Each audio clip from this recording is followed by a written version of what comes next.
السلام علیکم دوستانو د 2022م کال شلوريزه نړیوال جام ګروپي لوبډلې اعلان شوې چې د افغانستان څلور سیالان هم معلوم شول. ټاکل شوی د چاتم پړاو شلوريزه نړیوال جام په 2022م کال کې د استرالیا په کوربتوب تر سره شي. د 2020م کال په څیر 2022م کال شلوريزه نړیوال جام ته هم اته لوبډلې د درجه بندي پر اساس پراته له کوالیفای روند لار پیدا کړ چې په دوه ګروپونو ویشل شوی دي.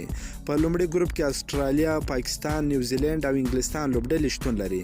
په داسې حال کې چې په دویم ګروپ کې افغانستان، هندوستان، سویلي افریقا او بنگلاديش لوبډلې شتون لري. د 2020م کال په څیر به 2022م کال شلوريزه نړیوال جام ته څلور نور لوبډلې د کوالیفای روند د لارې داخلي شي چې دوه لوبډلې به په لومړي او دوه لوبډلې به په دویم ګروپ کې شتون ولري. په 2022م کال شلوريزه نړیوال جام کې به یو ځل بیا ټال 12 لوبډلې ګډون کوي چې د راتلونکي 2022م کال اکتوبر میاشتې په 14مه نیټه د استرالیا هیواد په کوربتوب پیلېږي. حمید کرزي د ملي لوبډلې تقاعد شوي لوبډلمشر اصغر افغان وستایي. د افغانستان پخواني ولسمشر حمید کرزي د ملي لوبډلې پخوانی لوبډلمشر اصغر افغان وستایي او افغان کرکټ ته د کړو خدمتونو قدرداني وکړه.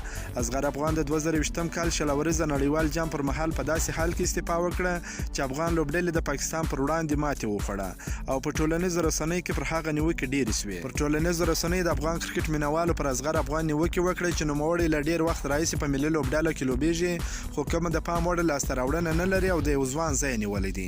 اصغر افغان په نړیوال جام کې د نیمیبیا لوبډلې پر وړاندې 34 منډې جوړې کړې چې دا د کریر وروستۍ لوبه وه. له لوبې وروسته په داسې حال کې تقاعد اعلان وکړ چې ژړل.